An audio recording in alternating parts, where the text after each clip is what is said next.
Nothing's more American than baseball and the Hostess Twinkie. Except maybe Mark McGwire belting a Twinkie 400 feet out of Busch Stadium. And for the past 100 years, Hostess has been hitting home run after home run with iconic snacks like cupcakes, snowballs, ding-dongs, and ho-hos. Until they almost struck out for good. Today, we're putting the icing on the history of Hostess. Okay, time to see how many donuts we can eat before the end of this video. The Hostess story begins with a father-son baking team at the turn of the 19th century. In the late 1800s, Hugh Ward and his son Robert moved from New York City to what was then called Allegheny City, a municipality that would eventually be annexed by the ever-growing Pittsburgh. Some of Pittsburgh's other famous annexations include Ketchup and Terry Bradshaw's hair.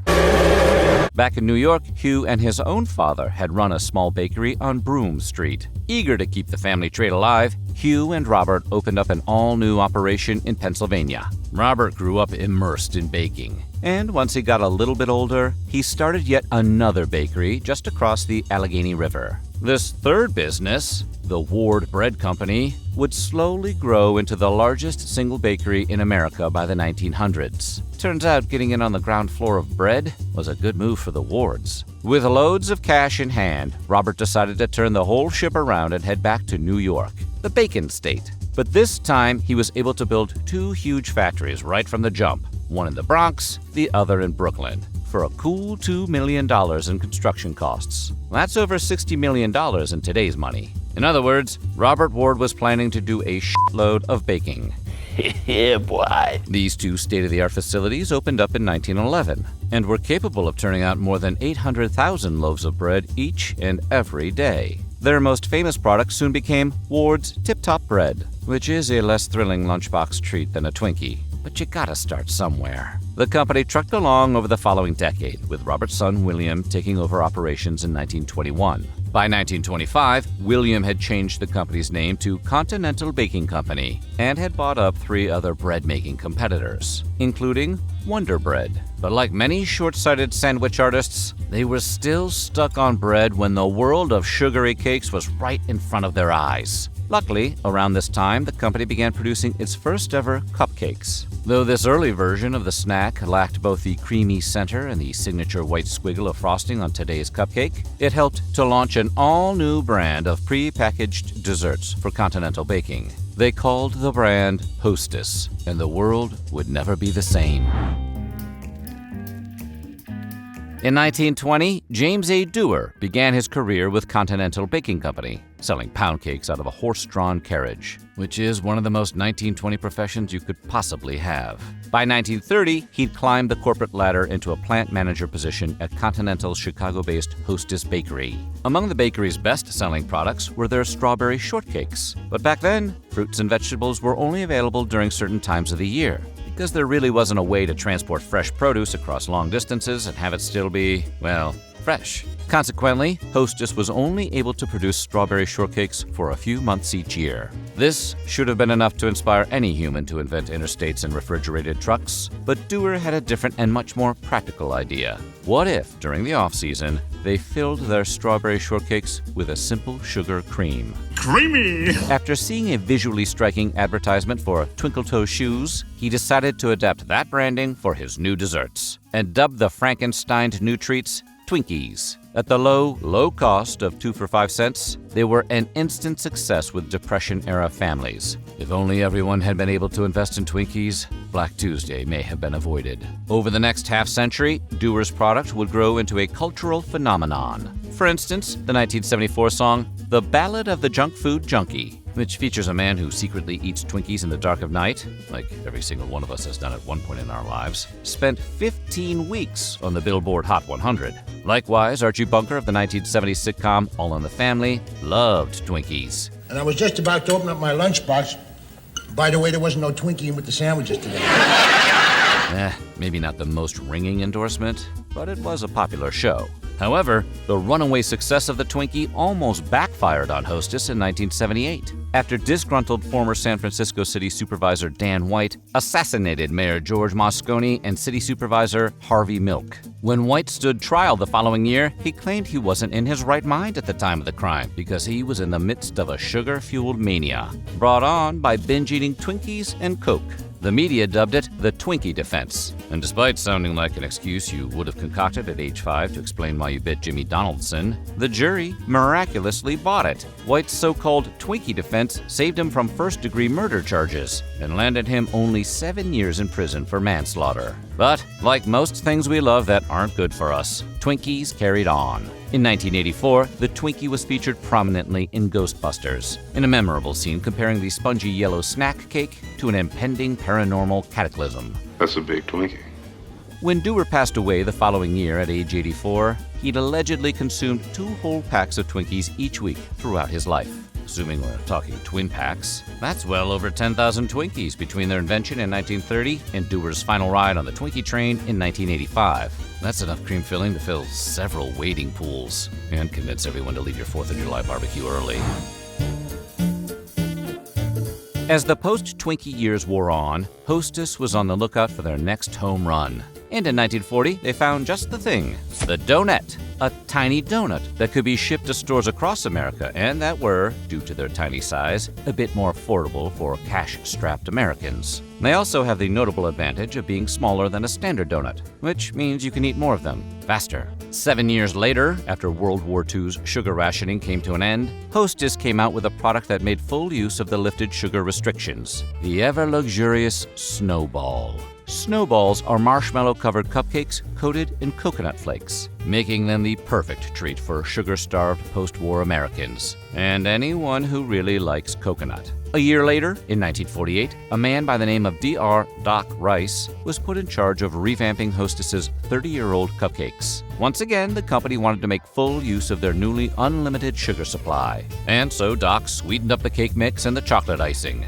pumped the cupcakes full of cream filling, and drew a sweet squiggly line across the top of each one, like they're wearing little sneakers. And voila! The modern Hostess cupcake was born and released to the wider public in 1950. The company then took this cream-filled idea and applied it to snowballs, which is like adding rockets to a skateboard. You just made a cool thing even cooler. From there, they went hog wild with cream filling, as if they were trying to make enough to produce the giant Twinkie from Ghostbusters lore. 1961 saw the release of the chocolatey cream-filled Suzy Q, while 1967 saw the release of both the Ho-Ho and the Ding Dong. Stuffed with enough chocolate and cream to drown the Keebler elves in their hollow baking tree. And just 3 years after that, Hostess released yet another cream-filled snack, the Zinger, which comes in devil's food, vanilla, and raspberry.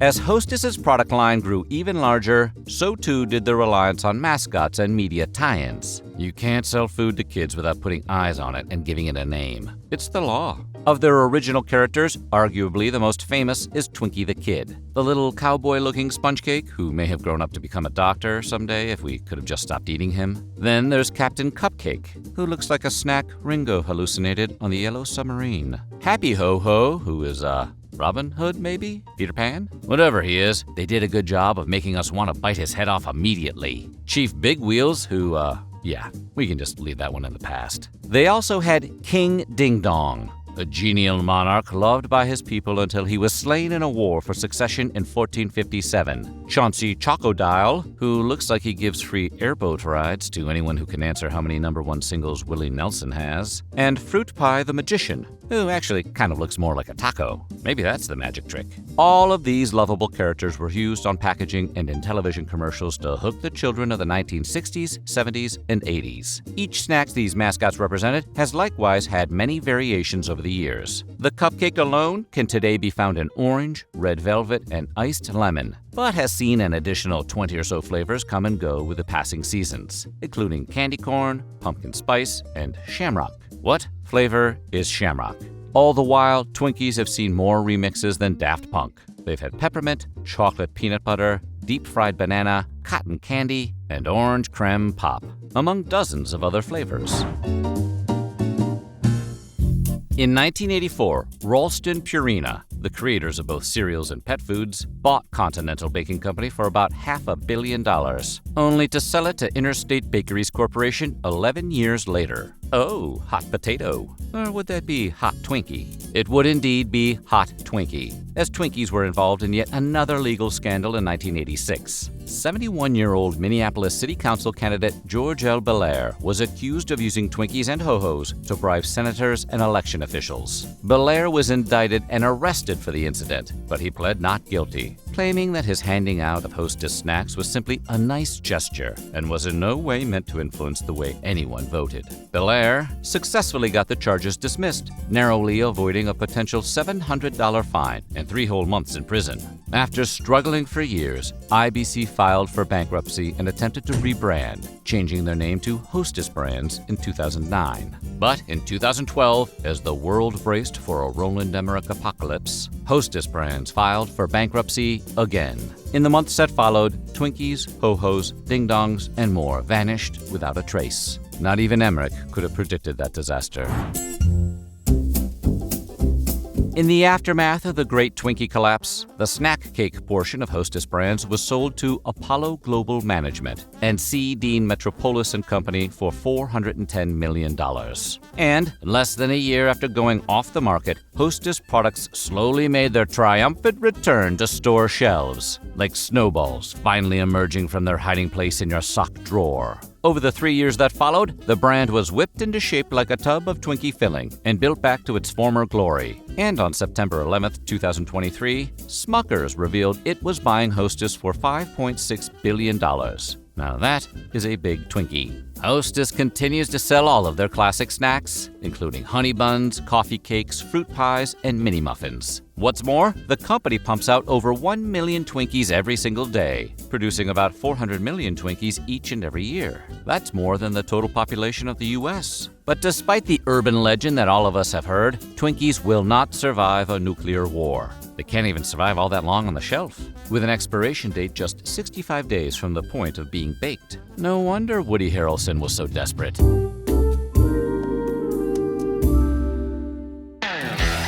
In the pantheon of branded tortilla chips, none stand as tall, nor as mouth-roof ripping, as Doritos. The first tortilla chips to be launched nationally, Doritos paved the way for salty snack treats to thrive in America's collective mouths. But while Doritos are almost synonymous with stoners, parties, and cookouts today, the crunchy treat rose from decidedly humble and unexpected beginnings. So, today, we're taking a look at the history of Doritos. Okay, lick the red dust off your fingers. This one has some bold flavor. The story of the world's most delicious flavored tortillas started in 1955, when the corporate conglomerate worlds of Frito-Lay and Disney collided. That year, the snack food giant and the House of Mouse teamed up to open an authentic Mexican restaurant called Casa de Fritos in Disneyland. It wasn't long before the restaurant became a hit. Nothing makes Space Mountain more thrilling than riding it with a belly full of enchiladas. A local tortilla factory, Alex Foods, supplied tortillas for some of the restaurant's dishes. One day, a salesman from the company stopped by and noticed kitchen workers throwing away stale tortillas. Aghast, he suggested the workers cut up the stale tortillas, fry them, and serve them to guests. In other words, the beloved junk food began as literal junk. The chips became a massive hit among park visitors, but nobody was thinking about a junk food empire yet. Not until Arch West, Frito-Lay's vice president of marketing at the time, whose name sounds like a yoga move, visited the park in 1964 and took a bite of the chips. He immediately fell in love and convinced his bosses to let Alex Foods mass-produce them for Frito-Lay. In one of his final interviews, published by Maxim in 2011, West noted Doritos were unique among other chips at the time. He said Doritos circumvented the normal R&D process. New products typically came from the lab, but our spicy friend was a more organic invention.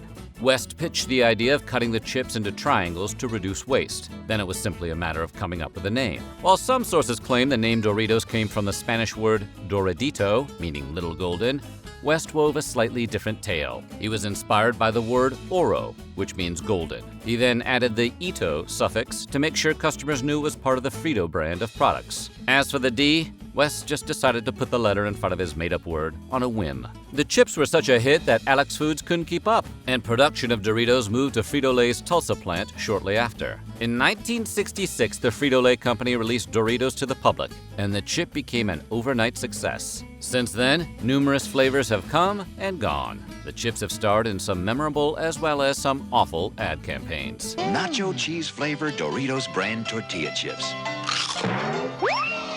West was given accolades for his role in creating Doritos, and when he passed away in 2011, he was laid to rest with the snack in his casket, hopefully with some antacids too. When he was interred at Westland Memorial Park on October 1st, 2011, his daughter sprinkled some Doritos on his urn as part of the funeral, saying, "He'll love it." While a common sight today, branded tortilla chips like Doritos weren't always a staple of the grocery store snack aisle. In the 1940s, a woman named Rebecca Webb Carranza became a pioneer in producing tortilla chips in the United States. Carranza ran the El Zarape Tortilla Factory and decided to take some of the misshapen tortillas home for a party. She cut them into triangles and fried them, essentially creating what would become the tortilla chip. She soon began selling them as tort chips at her deli and factory, and later had success selling them all along the West Coast. When Frito-Lay unveiled Doritos a short time later, they became the first tortilla chip to be launched nationally in the United States. Unfortunately, they were still a few years away from achieving icon status. Their inaugural flavor, released in 1966, was toasted corn. Yeah, it was chip-flavored. Toasted corn proved to be a runaway success. And while the flavor was discontinued in 2019 in the USA, you can still snag some in the form of lightly salted Doritos if you're willing to go across the pond. 1967 introduced the magnificent and popular taco flavor to the world. It was also a great success and made Doritos a household name. Then nacho cheese flavor arrived in 1972 and subsequently ruined all other snack foods forever. Cheese! Seriously, they could have just stopped right there. You can't improve perfection. However, the brand continued to experiment with other flavors from the 1970s onward. There was even an attempt at sour cream and onion Doritos for a short time. Some things are better left unmade. Fortunately, it was discontinued sometime during the 1980s. And while it made an appearance as a limited-time throwback flavor in 2012, it remained tragically locked in the Doritos vault, alongside the Frito Bandito. Hey, maybe you like better some lead, huh? As one of America's favorite chip brands, Doritos released several unique flavors throughout the 80s and 90s, including Cool Ranch. New Cool Ranch flavored Doritos. They taste as good as they crunch.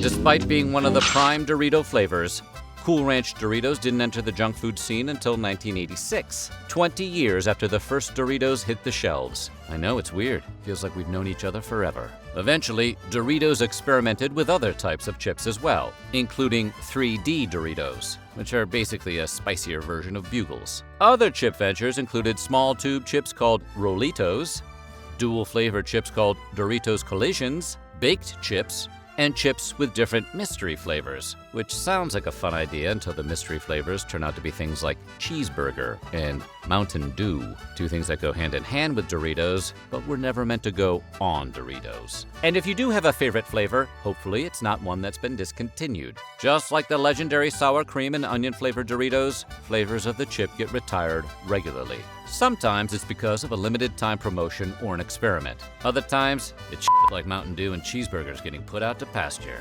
Whatever the case, there are a ton of Doritos flavors and styles that are no longer on the store shelves. There was even a Chester's cheese flavor that was available for a short time that combined the powdery deliciousness of Cheetos with the aerodynamic majesty of Doritos. The flavor debuted around 1995, but it was discontinued shortly after its debut. A similar fate befell Jumping Jack Cheese Doritos.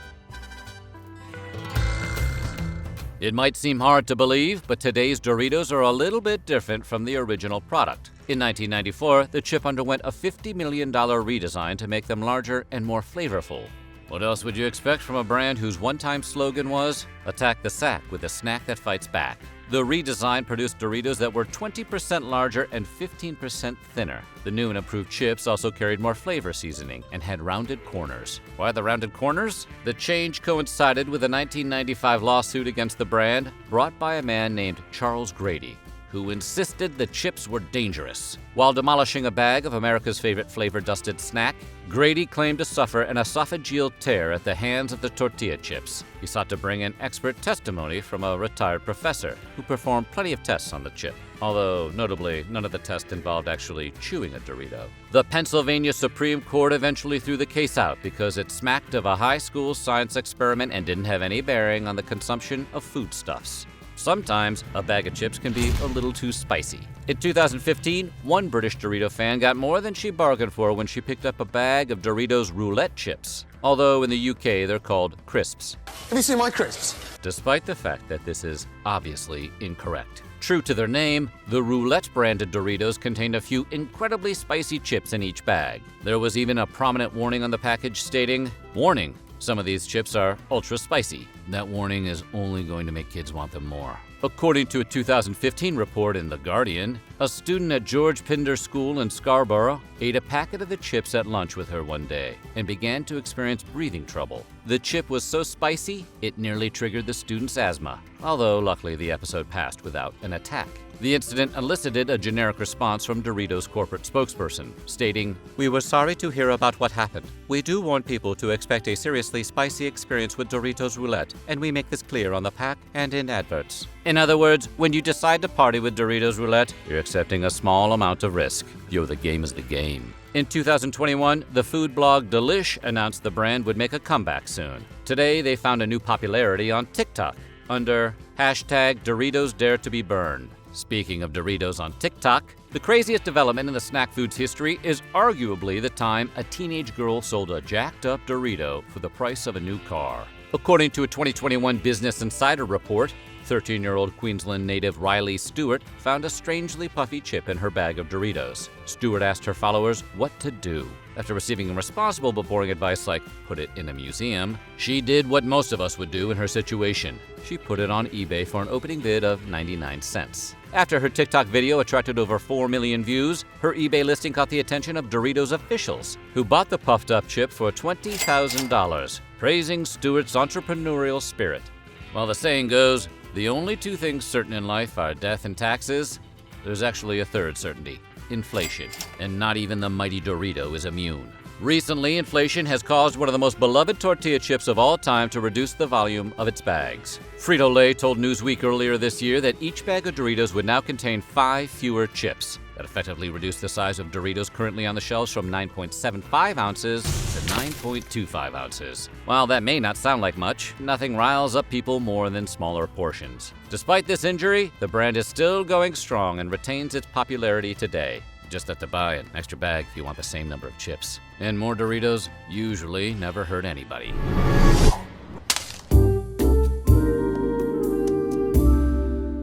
Whether you dunk 'em, twist 'em, or double stack 'em, odds are you've eaten some Oreos. But how did this particular biscuit and frosting sandwich cookie become one of the most popular treats ever made? Well, today we're taking a look at the sweet history of the one and only Oreo cookie. Okay, top off your glass of milk and let's dip in. In the closing years of the 19th century, 1898 to be exact, several small baking companies combined into a single giant baking behemoth, like Voltron in Chef Pants. The new mega corporation took the name National Biscuit Company, or Nabisco for short. Nabisco quickly made its mark with products like Barnum's Animal Crackers, which were so popular after their 1902 release, they're still on supermarket shelves to this day. But the company's true defining moment arrived in 1912 when it introduced the world to the Oreo, 2 flat chocolate cookies smushed together with vanilla frosting. In many ways, it's history's finest invention. It was so genius, you can't help but wonder how they got the idea for it. And it turns out, they didn't. They stole it from a competitor. In 1908, the Loose Wiles Biscuit Company released the Hydrox, a cookie that is all but identical to an Oreo. Seriously, Oreo could use Hydrox's driver's license to buy beer. And while Nabisco has never confirmed Hydrox as being the inspiration behind Oreos, that timeline is pretty suspicious. Despite Hydrox's 4-year head start, Oreo gradually became more and more popular until it eventually left Hydrox in the dust. Oreo became so much more popular, in fact, that you may have seen Hydrox in a Walmart and assumed it was a cheap imitation. Imagine getting owned so hard by a rival cookie that people think you are the imposter. But how did this plucky upstart manage to dominate the tiny frosting sandwich market? Hydrox were created in the early 1900s by brother Jacob and Joseph Luce. The Luce brothers had been in the baking industry since the mid-19th century, and the company they used to introduce Hydrox was founded specifically to compete with Nabisco. And compete they did. Hydrox, which featured chocolate shortbread cookies decorated with scalloped edges and intricate scroll work, glued together with vanilla cream filling, became a massive success. Faced with a competing product they just couldn't seem to top, Nabisco did the only rational thing. They made their own version, the Oreo.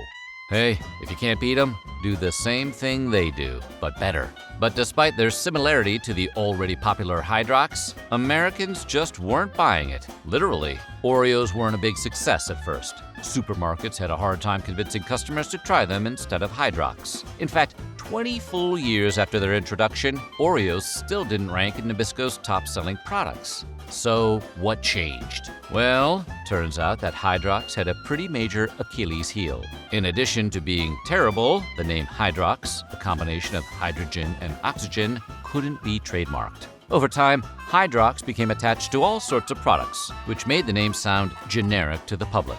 Even worse, chemical companies began using it on substances that you absolutely should not dunk into a glass of milk, unless you're trying to win a bet with your friends to see who can go to the emergency room the fastest. In response, Loose Wiles decided to rename themselves the Sunshine Baking Company, but for some reason left the name Hydrox unchanged.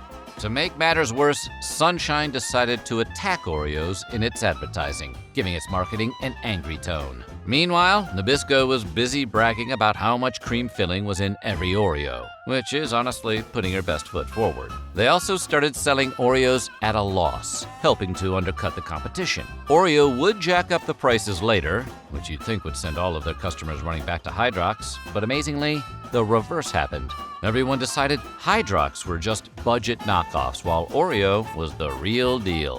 Man, talk about donkey.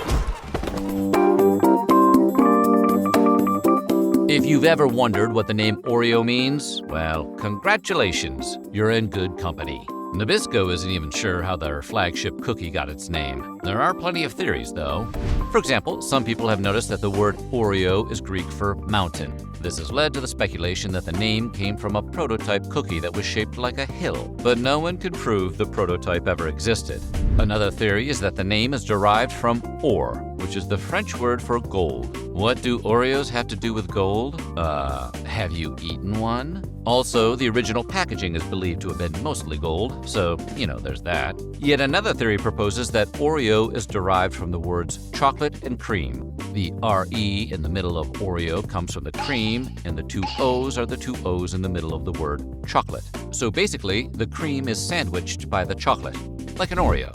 A variation of this theme also claims that the O's represent the cookies because they're round. That is an elaborately coded name for a cookie, kind of like a snack made by the Zodiac Killer. Then there are those who believe the name is short for orexigenic, which is medical speak for something that increases the appetite. And nothing makes you hungry for more Oreos like eating an Oreo. There are also people who think Oreo is just a nonsense word Nabisco picked up because it's easy to pronounce and arguably fun to say. Oreo, Oreo, Oreo, Oreo.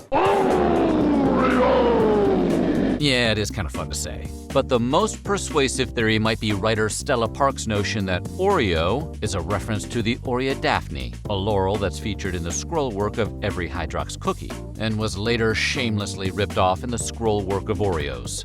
This theory is especially convincing because in 1913, Nabisco's entire lineup of products had names that were derived from botanical terms like lotus, ramona, avena, zaytona, and helicon. That being said, barring the discovery of new evidence, or a time machine, it seems like no one will ever really know for sure. The wafer design of Oreos, as we know them today, dates back to 1952. And the cream filling was created by Sam Porcello, Nabisco's principal scientist. Yeah, Nabisco has scientists. The recipe has barely changed over the years, and was such a success that it earned Porcello the nickname Mr. Oreo. And while you can't argue with the results, that doesn't mean there isn't room to experiment. Over the years, Nabisco has introduced a few variations on the Oreo, although many were only available for a limited time. Do not mess with perfection. Arguably the most popular Oreo variant, due to its continued and regular availability since its introduction in 1974, is the Double Stuff Oreo. Technically, they only have 1.8 times more stuffing, but more frosting is more frosting. Some other imaginative variations include cookies and cream, s'mores, golden, mega stuff, cool mint cream, cookie dough, Oreo DQ blizzard cream, birthday cake, Oreo thins, red velvet, brownie batter, Reese's peanut butter cup, firework, cinnamon bun, heads or tails, marshmallow crisp, and lemon twist. Oh boy, we're gonna need a bigger glass of milk.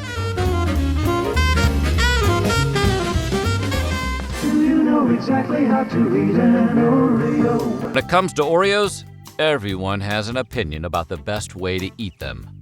There seem to be 4 major schools of thought.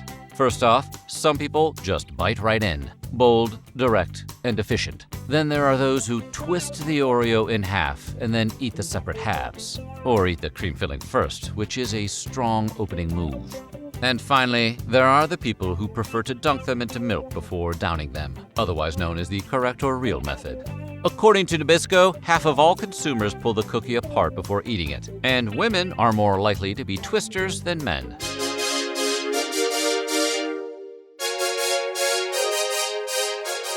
One of the ways Oreos has stayed relevant over the years is through pop culture tie-ins. For example, to help celebrate the final Game of Thrones, Oreo released special edition cookies featuring the sigils of the Lannisters, Targaryens, Starks, or profile of the Night King. They also hired the company that created the Game of Thrones title sequence to recreate the show's opening credits with the entire world's landscape made from nothing but Oreo cookies. The presence of so many cookies automatically makes it better than some episodes of the show. They also got rapper Wiz Khalifa and his 5-year-old son Sebastian to star in a series of ads pushing the message that people should stay playful. Wiz even recorded a rap on the theme called Playful for Life, which the cookie company released, we kid you not, on a mini record player powered by Oreos. Turns out, Oreos can drop the beat and solve the energy crisis. And in 2021, Oreo partnered up with Lady Gaga to create a line of Lady Gaga Oreos. And to be clear, they were not Lady Gaga flavored Oreos. The cookies were issued to celebrate the release of her album Chromatica. These Oreos were pink with green filling because, baby, they were born this way. This kid asked me, have you ever ate Oreos before? I was like, yeah. Oreo is a high-profile partner with the NBA and WNBA. They've even released limited edition NBA Oreos, featuring the logos of teams like the Chicago Bulls, the Boston Celtics, the Los Angeles Lakers, Golden State Warriors, the San Antonio Spurs, and the Miami Heat. In 2004, Oreo unleashed a marketing campaign that claimed they were milk's favorite cookie, a move that clearly inspired a lot of dunkers. They doubled down on that idea with 2017's Oreo Dunk Challenge, which asked Oreo fans in 15 countries to record themselves dunking a cookie in milk. The campaign even got a boost from celebrities like Christina Aguilera and Shaquille O'Neal. Let the Oreo Dunk Challenge begin. Charming rap songs and Lady Gaga cookies aside, Oreo has dabbled in some shady practices over the years. For instance, in 2015, Leaf Brands resurrected Hydrox using the original recipe, which includes the real cane sugar. The rebooted Hydrox were a hit. At least, they were until Oreo's current parent company, Mondelez International, allegedly resorted to anti-competitive behavior that included having its workers rearrange the cookie aisles at Walmart so that Hydrox were all but impossible to find. Leaf has been fighting Mondelez's tactics at the FTC, but Oreos continue to dominate the shelves. The cookie has also generated some controversy. A conservative Christian advocacy group called 1 Million Moms threatened to boycott Oreos over an ad campaign for a cookie with a rainbow filling in support of the LGBTQ community.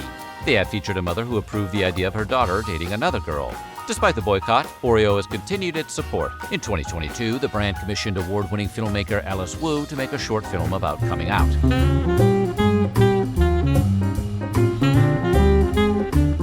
At the time of this release, Oreos have been around for 111 years. According to Nabisco, they make nearly 125,000 tons of Oreo cream a year, and they've sold over 500 billion Oreos since 1912. That's enough Oreos to circle the whole planet 5 times over every year since the Titanic sank. And while that is a lot of Oreos, it's not too many Oreos because there is no such thing. Oreos are available in over 100 countries, with the biggest markets being in the United States, China, the UK, Indonesia, Canada, and Mexico. They even have a street named after them in New York City, Oreo Way. Hydrox is presumably buried somewhere under that road. I'm the master rapper and I'm here to say Can't get enough Super Golden Crisp. these guys can handle it. Tony the Tiger, Captain Crunch, the Rice Krispies Elves, and many more colorful characters have been hawking breakfast cereal to kids for decades. But there hasn't been a period of gung-ho excess quite like the 1980s. Loaded with sugar, decorated with licensed characters from the biggest cartoons and movies, and stuffed with fun prizes, the 80s saw breakfast cereal undergo its biggest transformation in history, and things have never been the same since. Today, we're going to investigate why the 80s was the golden age for sugary cereals. Okay, time to crack open a fresh gallon of milk and clip out those UPCs. The man who brought cereal into the mainstream was Dr. John Harvey Kellogg. In 1876, Kellogg took over the Battle Creek Sanitarium in Battle Creek, Michigan. Kellogg believed the key to good health was a simple diet and regular exercise. But, in his view, a simple diet meant bland as all hell. He steered patients away from salty, spicy, and fatty foods. And he prescribed a vegetarian diet for many, including himself. Among his many questionable and flat-out incorrect claims, he believed that a proper diet would keep his patients from engaging in sexual activity, which he also thought was bad for your health. You probably don't want to take medical advice from the cornflakes guy. Because Kellogg's list of banned foods included, well, most food, he began to experiment with creating something new that would meet his limited criteria. Then one day, around 1877, Kellogg invented the world's first ever cornflake. An easy-to-digest breakfast food that was meant both to help with gut health and to reduce the onset of stomach aches and ulcers. Kellogg served his cornflakes to sanitarium patients, and they were an instant hit. The flakes, not the patients. Unfortunately for Kellogg, what then ensued was a bitter fight over cornflakes and the Kellogg brand with his brother, Will, and his one-time patient, C.W. Post, until Will ultimately gained full control in 1906. As the new corn king in town, Will Kellogg decided to tweak the formula in a way his brother John never would have allowed. He began to add sugar. By that time, cornflakes had already earned a national reputation as a bland health food. Will dropped all nods towards their supposed health benefits and changed his company's marketing to play up their flavor, with advertisements that showed cornflakes buried under berries and that recommended giving them to children as soon as they learned to chew. The new and improved, suddenly sugary Kellogg's brand was primed and ready to make it big. And just 3 years later, in 1909, Kellogg's introduced the first ever cereal box prize, the funny Jungleland Moving Pictures booklet. Who doesn't remember that one? After buying just 2 boxes of cornflakes, children the country over could mail order their very own free book of animal illustrations. There were not a lot of exciting things to do around the house in 1909. The campaign was such a success that Kellogg's kept it going for 23 years.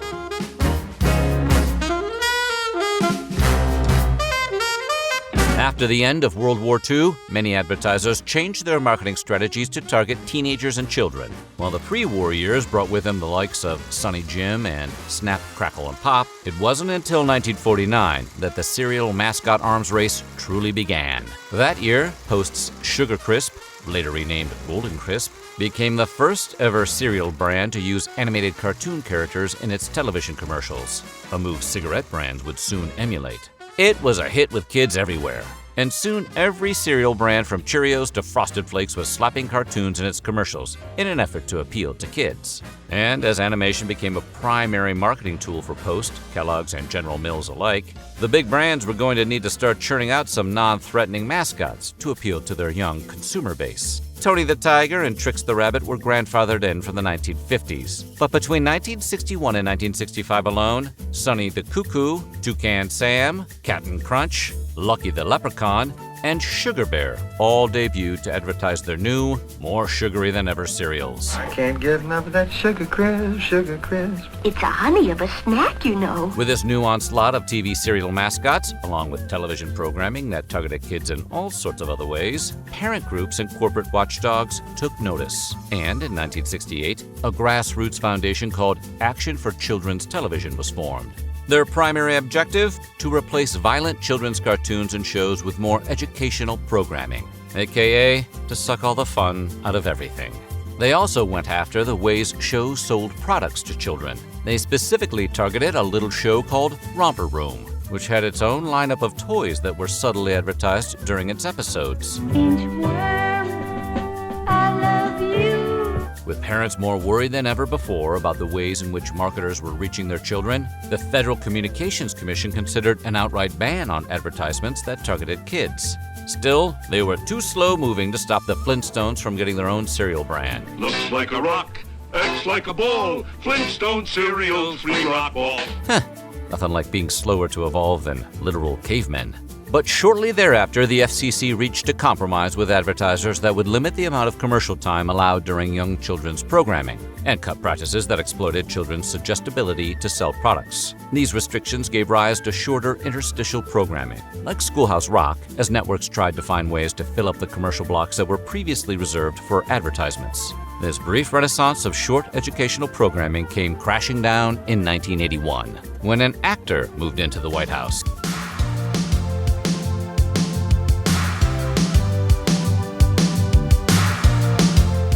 Ronald Reagan's presidency is arguably best remembered for its deregulation of just about everything. Remember how you were told that deregulation would lead to skyrocketing prices? Well, the evidence is in, and the doomsayers were dead wrong. Under the guidance of Mark Fowler, Reagan's appointed head of the FCC, restrictions on children's advertising were entirely rolled back, and the floodgates were reopened. What came next was a tsunami of pent-up kid-focused marketing. Like a suddenly unkinked fire hose once more allowed to spread its tendrils all across America. Gone were the days of boring old educational programming, and in its place were He-Man, Who's the big guy with the muscles? G.I. Joe, That's right, it's William the Refrigerator Perry. Care Bears, Tenderheart Bear, I love you. Transformers, Robots in disguise. My Little Pony, They're all so pretty, I could never pick a favorite. you know, all the cool stuff. In the immediate aftermath of Reagan's deregulation, there was a 300% increase in cartoons that had licensed characters. These cartoons regularly introduced new characters, vehicles, and set pieces, just so the creators could sell an ever-expanding catalog of toys. Then they would market this catalog during the show's commercial breaks, and kids, in turn, freshly amped up from having seen their favorite Ninja Turtles board the Turtle Blimp, would beg their parents for a Turtle Blimp all their own, along with some Ninja Turtles to go with it. The blimp can't fly itself, Mom. It wasn't just toys that were being sold to kids, though. While the cereal characters of the 50s, 60s, and 70s never went away, they suddenly had a lot more competition, all sponsored by existing TV and movie characters. In 1982, General Mills launched Strawberry Shortcake Cereal, with its own cute animated commercial to boot, starring the popular cartoon character who had initially been created by American Greetings for a line of greeting cards. It was an instant success, and General Mills made moves to secure more existing IPs for the growing product line. They soon released E.T. cereal, which had peanut butter and chocolate Krispies, along with a mail-in offer that gave kids across the nation the E.T. storybook album, which featured a sort of family portrait of E.T. and Michael Jackson. Yeah, that's where it came from. Shortly thereafter, they also came out with Pac-Man cereal, which was like Lucky Charms, but with corn pops instead of whatever the little bits that aren't marshmallows are. Neither E.T. nor Pac-Man came anywhere near the success of Strawberry Shortcake, though, and General Mills stopped pursuing character licenses by the mid-1980s. Kellogg's tried their hand at a few licensed cereals during this time, too. Most notably, in 1984, the company released C-3POs, which boasted a crunchy honey flavor, along with cutout cardboard masks of everyone's favorite space butler. He's their butler, right? Unfortunately, the brand suffered from having been released a year after the original Star Wars trilogy was already completed, and Star Wars hype faded considerably as the decade went on. But that didn't stop Quaker Oats from wetting its beak. In 1984, they released the relatively successful Mr. T cereal, which pitied crispy sweet corn and oats, along with some free stickers and enough for any fool's balanced breakfast. Teaming up with Mr. T. It's cool. Teaming up with Mr. T.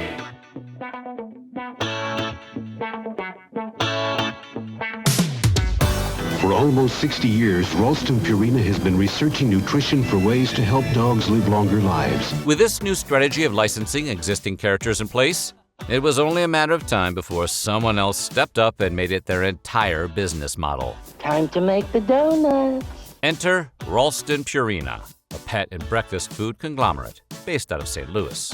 Ralston Purina didn't have any prominent cereal characters of its own, but they realized that they could take the General Mills model and use existing characters to promote new cereal brands for much less cash than it would take to create their own.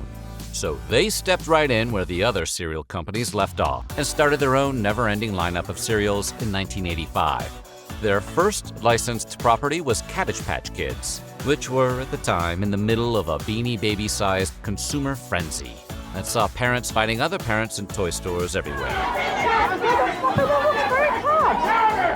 It's weird how often that happens. It's like the equinox. Ralston Purina's Cabbage Patch Kids cereal likewise sold well. With their foot now in the kitchen door, the company began launching product after product at breakfast tables across the nation. Grocery store shelves were stuffed full of cereals for Donkey Kong. You want to help get Donkey Kong? Give me a crunch. G.I. Joe. Bye, Mom. G.I. Joe. Teenage Mutant Ninja Turtles. This is the cereal, and this is the poster that'll turn your room into a sewer.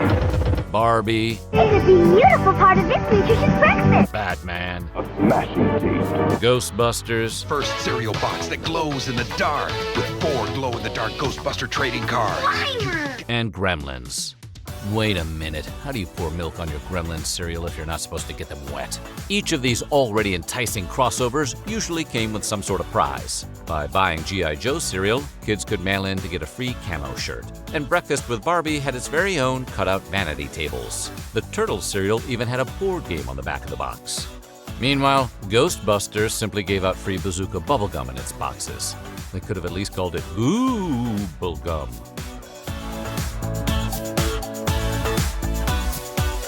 Nintendo. It's for breakfast now. Nintendo. It's a cereal. Wow. Licensing characters for cereals lasted well into the early 90s, with such hits as Spider-Man cereal, Rolling with marshmallows like Hot Goblin's Pumpkin Bomb and the Kingpin. Bill and Ted's Excellent cereal, It's most excellent. and everyone's all-time favorite, Urkel O's. I've got a great new cereal. Can I do that? However, most of them lasted only 14 to 18 months. And when General Mills spent $570 million to purchase the Ralston portion of Ralston Purina in 1996, they largely ended the trend of never-ending licensing. What's more, as the 90s dragged on, consumers became increasingly critical of the amount of sugar in cereals geared towards children. So companies began to load up their cereals with extra vitamins and minerals, in a bid to return cereal to its original health-conscious image. When that wasn't enough, they began to reduce both the use of artificial ingredients and the amount of sugar they were putting into their recipes. In other words, they made cereal lame again. And as the decades dragged on, sales dragged with them. Cereal sales decreased a whopping 17% between 2009 and 2016, and they didn't get better from there. In 2020, in an attempt to win back lost customers, General Mills decided to dig back into their older recipes. Gone were the days of capitulating to health nuts. If their cereals were seen as unhealthy, sugary treats, they might as well lean into it. So, they permanently restored the 1980s recipes of Trix, Cocoa Puffs, Cookie Crisp, and Golden Grams, promising more nostalgic all-around goodness in every box. Now, if they'd only bring back Urkel-O's. Although they debuted in 1985, Bagel bites were synonymous with the 1990s, the decade that saw them fill the freezers of virtually every suburban home in America.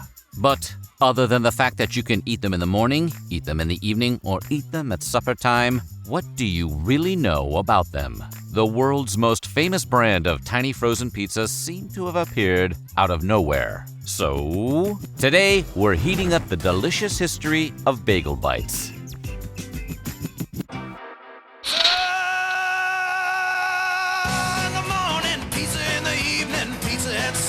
Time.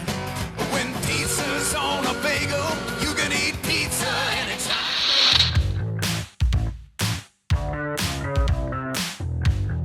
Hi, today on Cafe Zoom, we're going to be making a pizza bagel.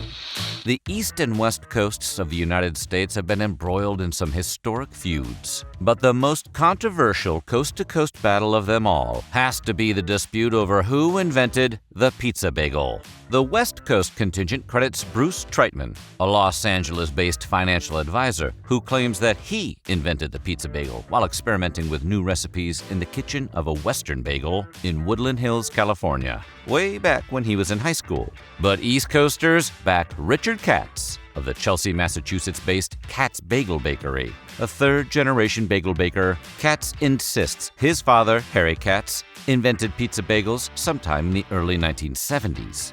Both men have pointed to evidence they believe substantiate their respective claims, and neither seems willing to accept the idea that putting tomato sauce and mozzarella cheese on a bagel might be a prime example of parallel thinking. Be creative and try all the ideas that you want.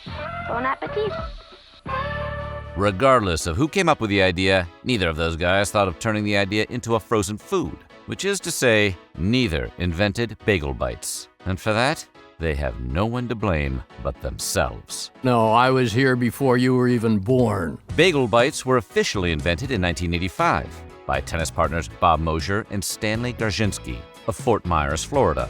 But according to Garzinski, it was really more like a team effort between the men and their respective wives. Mosier was in the catering business, and one night while at a party with Garzinski and their significant others, he complained that it was hard to find things kids liked to eat. Someone, no one remembers who, observed the only thing kids really like is pizza. This truism would echo throughout the 80s and 90s. From there, the conversation evolved to coming up with some sort of pizza-related hors d'oeuvre for children. Someone came up with the idea of using bagels. Someone else suggested the name Bagel Bites. And that's how the single most important conversation in the history of frozen snack foods took place. The two invested $20,000 into the company, rented a 2,000 square foot warehouse in Fort Myers, and focused all their efforts on getting their frozen snack business off the ground. To get a toehold, they started out by targeting hotels, bars, and restaurants in their hometown. And the strategy worked big time. They sold $500,000 worth of Bagel Bites in their first year alone. That's a lot of middle school birthday parties.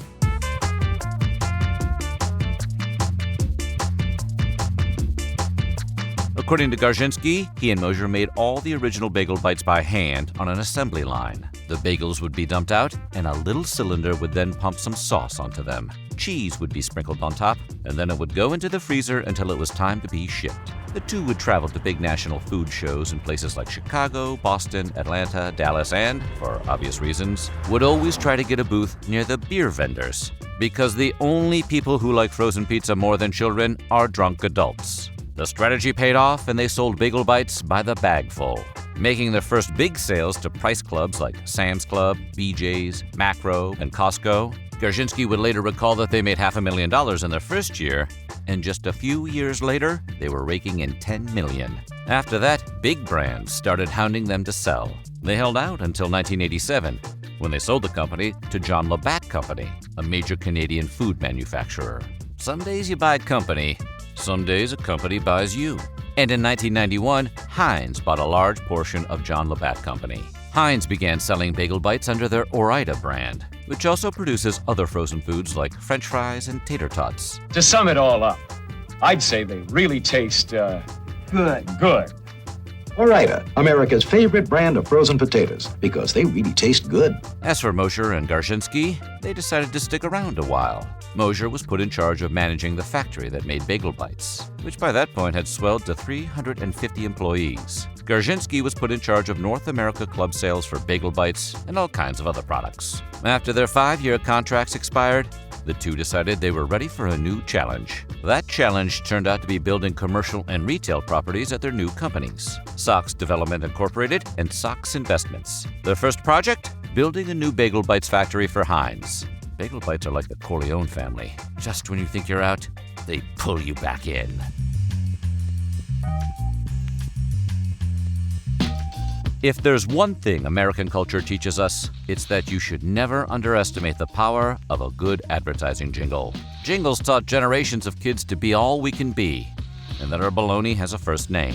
The Bagel Bites jingle is almost as famous as the product itself, and many of you watching could probably sing the entire thing from memory. According to the lyrics, pizza in the morning, pizza in the evening, pizza at supper time. When pizza's on a bagel, you can eat pizza anytime. It really makes you think about pizza bagels. Before you congratulate Bagel Bites on coming up with such a catchy little earworm, know that it's actually just a twist on a song from 1957 by the Maguire sisters called Sugar Time. Sugar in the morning, sugar in the evening, sugar at supper time. Be my little sugar and love me all the time.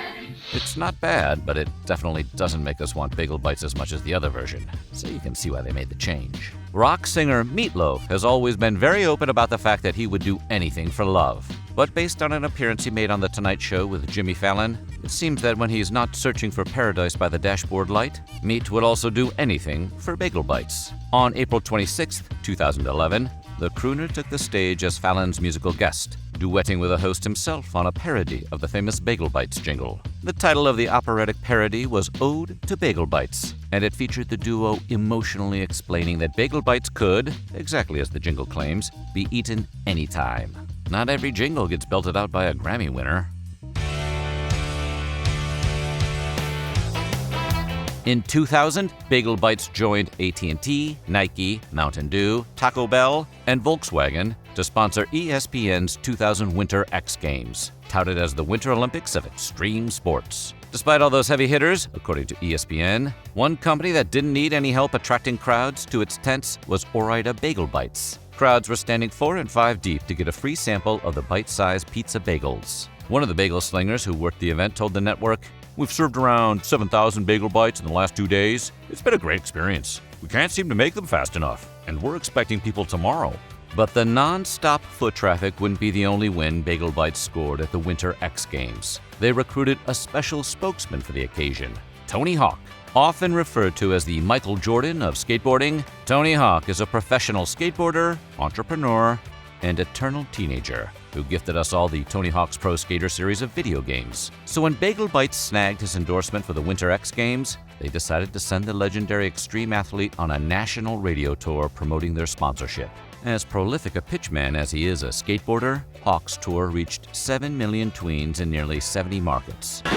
And now Bagel Bites, an official sponsor of the Winter X Games, wants to send you to this summer's X Games. Check out the grocery store. Log on to bagelbites.com for more info. Many will enter, few will win. Bagel Bites, bite into excitement. Long story short, his endorsement generated an extreme boost in sales. After 13 weeks of advertising with the Birdman, the company saw a 26% increase in consumption. And the following year, Bagel Bites experienced an astounding 32% increase in sales. Results that at least one advertising analyst felt almost defy logic for a 15-year-old brand. With that kind of success, you'd think they would bring Hawk on as a full-time spokesman even after the Winter X Games ended. And that's exactly what they did. The company noted the response to Hawk's endorsement and, cleverly taking advantage of the hype surrounding his career and recent video game, they decided to make him their principal spokesperson. Among other things, the Birdman was featured in a series of now classic commercials in which he hawked Bagel Bites from atop his board. Sales of Bagel Bites shot through the roof like Tony Hawk doing a sick-ass vert trick. Their reputation as a cool kid snack was sealed. Excuse me, Mr. Hawk. Could you, share? No way. Bagel Bites, now! Back in the 90s, there were really only two options for your Bagel Bites, cheese and pepperoni. Not that we're complaining. But time marches on, and everything, even bagel bites, must evolve. Today, you can buy them in several varieties, which are still mostly pizza-inspired. Why mess with a good thing? 3 cheese, for example, is a combination of, well, 3 cheeses, which are specifically mozzarella, Monterey Jack, and cheddar over marinara sauce. Other varieties include breakfast style with bacon, egg, and cheese. You can even get bagel dogs, which sounds like a Pixar film but are actually pig-in-a-blanket style Oscar Mayer mini hot dogs wrapped in a bagel batter.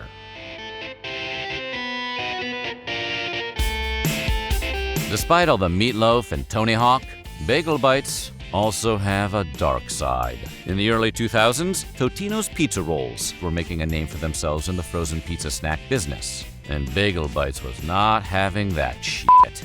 They ran an ad with a side-by-side photo comparison of a pizza roll and a bagel bite, which highlighted the ingredients of the cheese used in the 2 products. Long story short, the Bagel Bites people accused the Totino's people of using an extremely unhealthy processed mozzarella cheese substitute, while pointing out that Bagel Bites used real cheese in their product. The ad then asked the melodramatically leading question, which would you give your kids? Bet that scorched the roofs of their mouths. And if starting the whole cheese-related beef wasn't enough, it turned out that all the bluster about their real cheese may actually just have been a lot of bull. According to Food and Wine, in May of 2021, a class action lawsuit seeking monetary and injunctive relief was filed in the U.S. District Court for the Western District of Wisconsin, alleging that Bagel Bites was deceiving their customers through statements on the packaging since the product does not contain real mozzarella cheese and tomato sauce, as these foods are understood and expected by consumers. Bagel Bites responded that the lawsuit lacks any merit and that they would strongly defend their brand, and it appears they did. The suit was dismissed in 2022. Most people love Bagel Bites, but some people really love Bagel Bites. According to a survey of over 28,000 homes conducted from February of 2014 to March of 2015, 1.24% of U.S. households devour 5 or more packs of Bagel Bites over the course of 30 days. In other words, roughly 350 of the homes surveyed were burning through 5 or more boxes of Bagel Bites a month. How could anyone possibly eat so many Bagel Bites, you ask? We assume they must be eating pizza in the morning, in the evening, and at supper time. Because when pizza is on a bagel, well, you know. Sing it, meat. Oh, you can eat pizza anytime, yeah.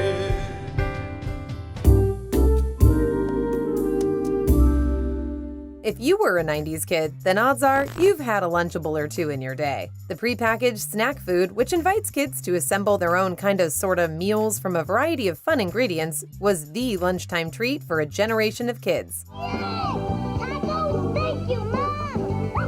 Whose parents believed they were providing a healthier option to processed junk food. But where did these mealtime miracles come from? And just how good for us were they? Well, today, we're assembling the stacked up history of Lunchables. Okay, this one is full of baloney, but in a good way. Thanks to one meat processor, we all know our bologna has a first and last name. B-O-L-O-G-N-A.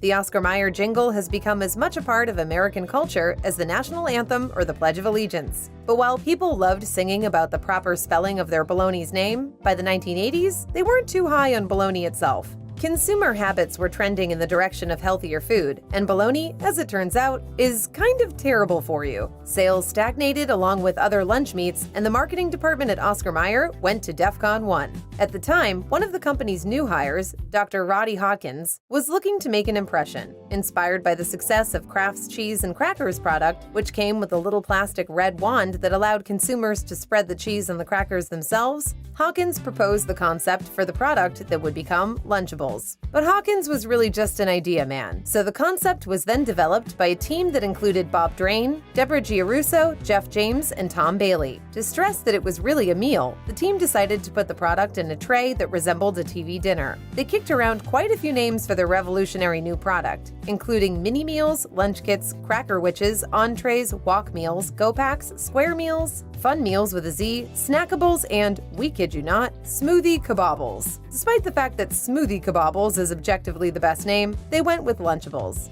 What might have been? Given they were considering names like Fun Meals and Cracker Witches, you'd think Lunchables were to be squarely aimed at children. But you would be wrong. During development, focus groups revealed that Americans were working longer hours and were increasingly having trouble finding time to do things like make lunch for themselves. And to the folks at Oscar Mayer, the solution was Lunchables. But not surprisingly, hungry adults weren't super excited about building a series of tiny sandwiches on crackers. Children, on the other hand, were a different story. Turns out the young'uns were actually pretty excited about the idea of assembling their own lunch sandwiches. Hey, kids like building things. Just look at how many parents Fortnite has bankrupted. Market research also showed that kids were much more likely to experiment with flavor variations, like the now famous pizza Lunchable. Lunchables pizza. Finally, pizza! As a bonus, research also showed that parents enjoyed giving Lunchables to their kids and thought of it like a present that could be delightfully unwrapped, a marketing angle the company would lean into in its product design. It was win-win-win for parents, kids, and the Oscar Mayer Corporation. And from there on out, Lunchables were for kids. Of course, adults scooping up the interactive lunchtime treat wasn't discouraged. According to the company, somewhere in the neighborhood of 1/4 to 1/3 of Lunchables are consumed by adults. Never underestimate the power of prepackaged meals. Also, nothing works up an appetite like assembling your meal like a pile of Legos. When Roddy Hawkins pitched his idea for Lunchables to the higher-ups at Oscar Mayer, he demonstrated his confidence in the proposed product by telling them they didn't even have to pay him a salary if they would just give him 1% of the money Lunchables was going to make. Hawkins was joking, but he probably wished he hadn't been after he saw exactly how much money Lunchables turned out to make. Lunchables were test marketed in Seattle, Washington in 1988, and those tests went so well, the product went national the following year. After that, they were an instant hit, selling over $200 million worth of product in just their first year on supermarket shelves. And things only got bigger from there. Research showed an astounding 50% of consumers that tried Lunchables came back for more. Even Hawkins was surprised, later reflecting, "I never dreamed it would be a big product line as it is today. I just knew it could be successfully done." It wouldn't be long until Lunchables were a ubiquitous sight in schools and on playgrounds across America. So, remember how the whole idea of Lunchables was to essentially trick people into buying unhealthy foods that weren't selling? Well, big surprise, but as a result, Lunchables weren't all that nutritious. And it wasn't just the bologna, which, incidentally, according to the USDA, isn't so much meat as it is a paste-like and batter-like poultry product produced by forcing bones with attached edible tissue through a sieve or similar device under high pressure to separate bone from the edible tissue, just like Ma used to make. On top of that, to save costs, Lunchables came packaged with processed cheese. And to extend shelf life, the crackers were butter crackers. In other words, pretty much every ingredient in Lunchables was the most unhealthy version of that particular food possible in terms of calories, fat, and sodium. Like each ingredient fell into a vat of deliciousness, like a snack food joker. In fact, it was so bad that the CEO of Oscar Mayer's parent company once joked that the healthiest ingredient in Lunchables was the napkin. And to those of you who just asked, what napkin? Ironically, the napkin was later removed to save money. Speaking of cost-cutting, there isn't a 90s kid alive who doesn't get a little teary-eyed thinking about the red plastic stick in Pizza Lunchables. What the heck are we talking about? Well, when they were first introduced, Pizza Lunchables came packaged with a short red plastic stick that was included to help kids spread the pizza sauce on the crust. But in the early aughts, the red stick mysteriously vanished. Disgruntled consumers threatened revolution, but it did no good. Despite a number of petitions, the stick, which was a victim of cost-cutting like the napkin, was gone for good. And if you're wondering how kids were supposed to spread their sauce on the crust without the stick, the answer is Oscar Mayer didn't know, and Oscar Mayer didn't care. And to be honest, even when we had the stick, most of us just used our fingers anyway. By 1994, after Lunchables had blown up even more in popularity, a prominent pediatric cardiologist tried warning people that they were a, quote, nutritional disaster. Oscar Mayer responded with sarcasm, saying, "There are very few kids out there who will eat rice cakes and tofu." If the cardiologist had a comeback to that, we don't know, because he was presumably pelted to death with Lunchables hurled by hungry children. In all fairness, Oscar Mayer has made several attempts to make Lunchables healthier. For example, at one point they attempted to add carrots and apple slices, but the new ingredients would quickly go bad in the container, and variations that replaced the candy with things like yogurt or fruit simply didn't sell. The free market has spoken, and it doesn't want tofu and rice cakes.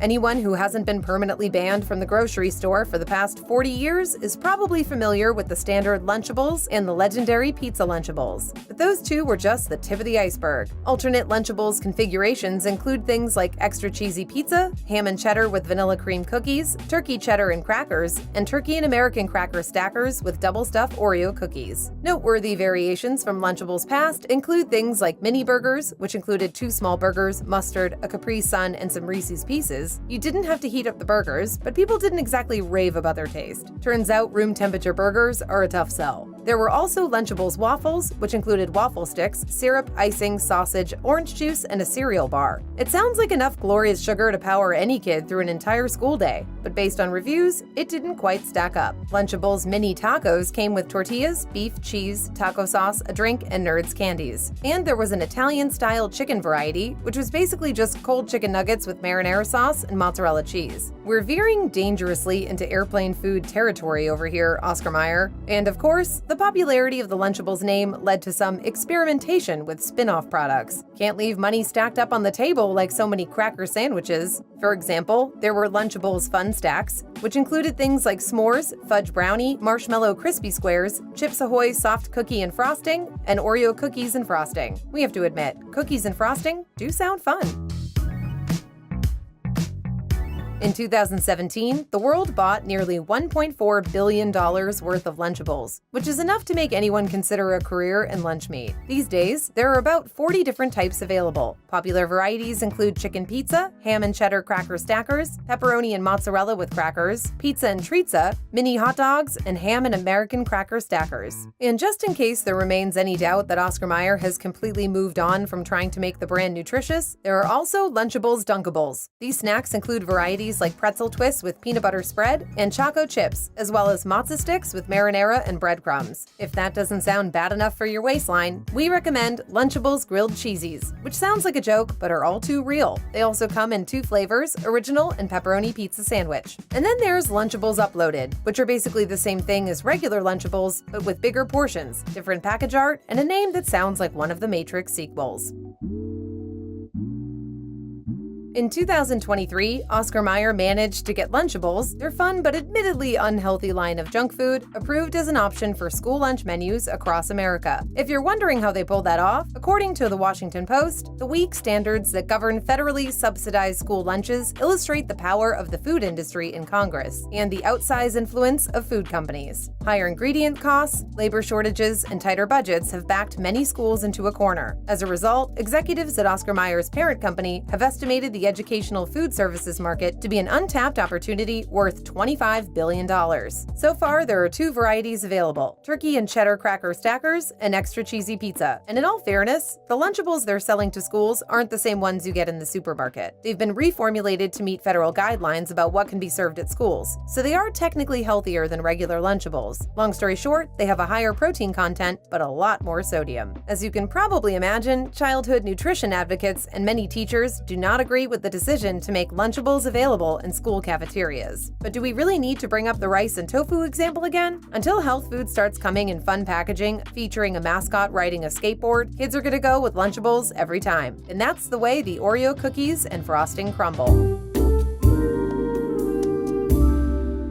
When it comes to prepackaged breakfast delights, nothing comes close to the gooey sweetness of a freshly toasted Pop-Tart. But every Pop-Tart has a twin, and anyone who's ever opened that crinkly, saliva-inducing packaging has faced the same age-old conundrum. Do I even pretend like I'm not going to eat them both? Well, today we're unwrapping the reason why Pop-Tarts come in 2s.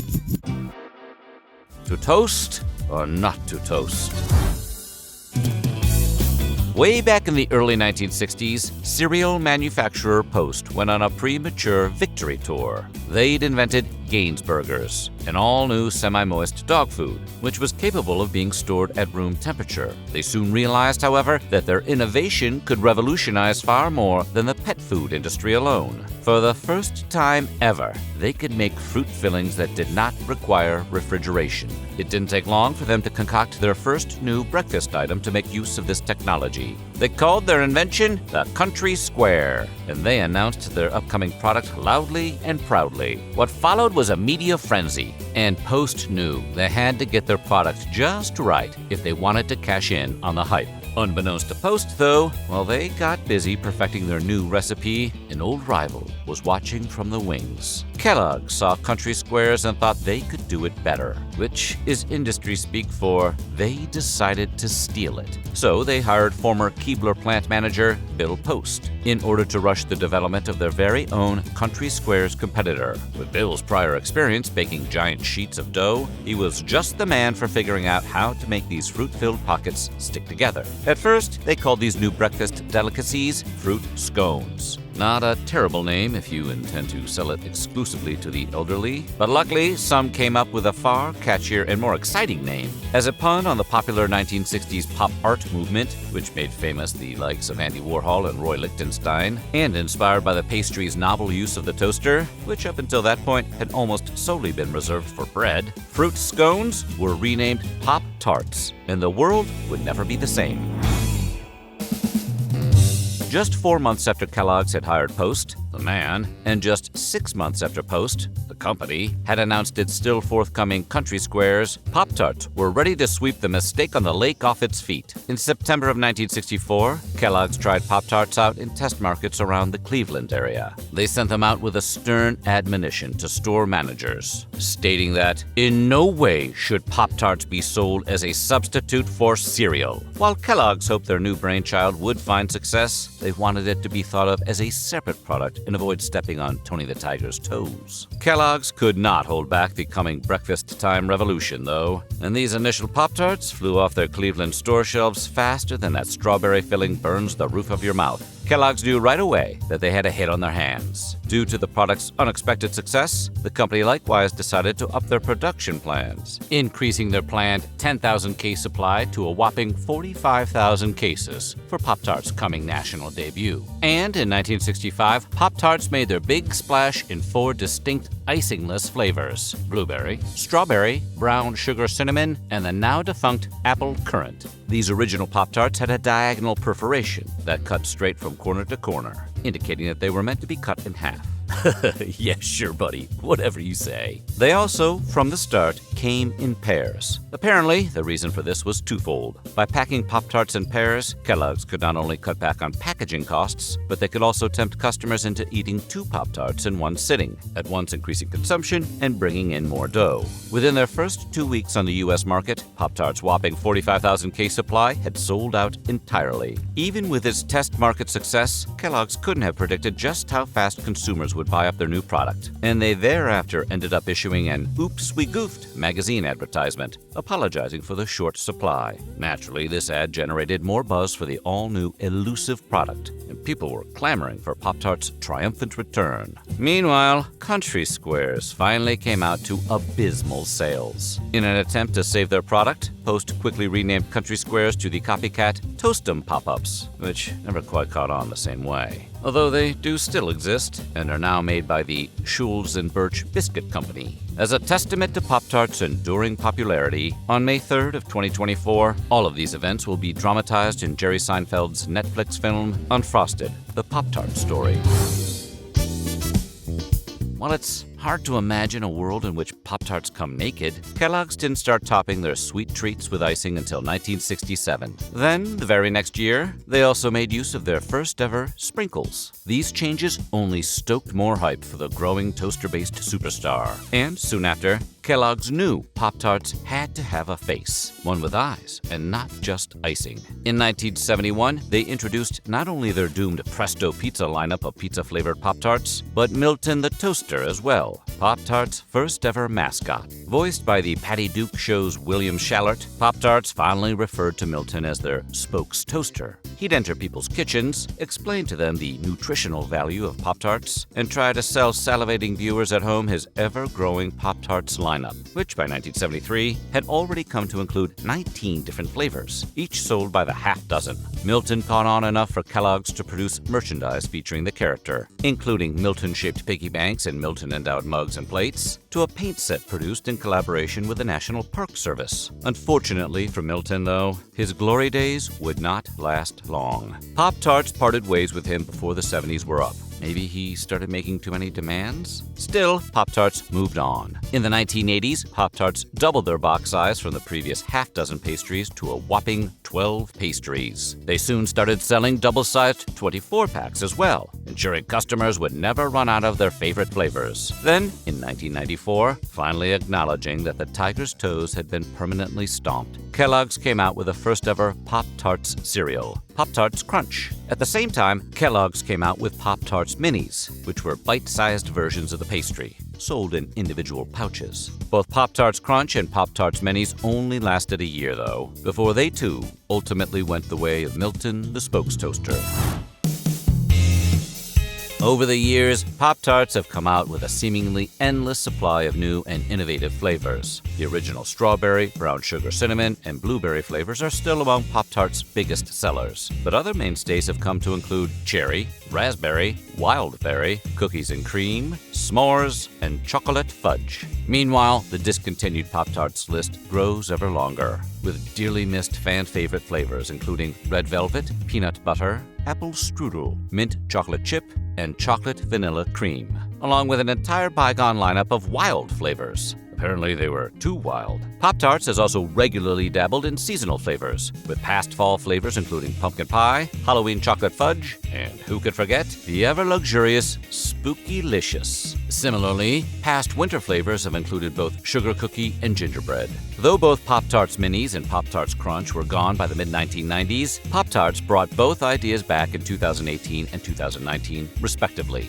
creating the still ongoing Pop-Tarts Bites and both strawberry and brown sugar cinnamon Pop-Tarts cereals. Other bygone Pop-Tarts products include their 1990s toaster strudel competitor Pastry Swirls, their short-lived Snack Sticks and Go Tarts, and their unsuccessful Itty Bitty Mini Crisps. Adorably delicious. For those looking to try the widest variety of Pop-Tarts possible, Pop-Tarts World opened its doors to the public in Times Square in 2010. Once inside, guests could make their very own variety packs of Pop-Tarts by using one of the location's varietizer machines. Afterwards, they could chow down at the Pop-Tarts Cafe and peruse the Pop-Tarts gift shop. But fortunately, Pop-Tarts World was just a pop-up store. Who could have guessed? And in January of 2011, it closed its doors for good.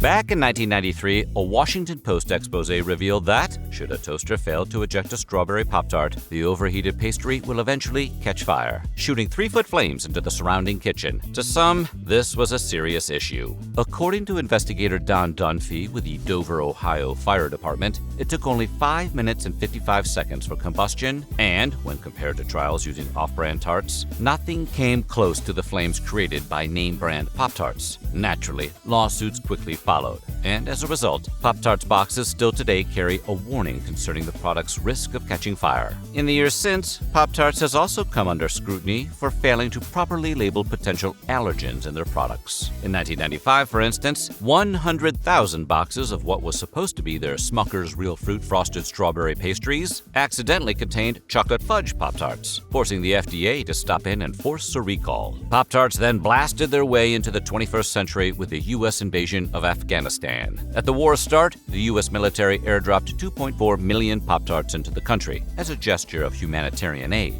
At the time, that equaled about 1 Pop-Tart for every 20 people in Afghanistan. And each airdropped package had the words, "Food gift from the people of the United States of America," printed on its side. Many at the time argued that these airdrops were ineffective, especially since their packaging was the same yellow color as the U.S. military's feared anti-personnel cluster bomblets. And these airdrops eventually gave way to land deliveries, as the Taliban was pushed into hiding. Shortly thereafter, in 2002, Kellogg's issued a public statement telling consumers that eggs were a previously undeclared ingredient within their frosted brown sugar cinnamon Pop-Tarts. And just 4 years later, they had to issue a similar announcement when it was revealed that frosted blueberry Pop-Tarts contained milk as an undeclared ingredient. This may not sound like a big deal, but eggs and milk can cause severe and potentially life-threatening reactions in people who are allergic. The early aughts were a weird couple of years for Pop-Tarts.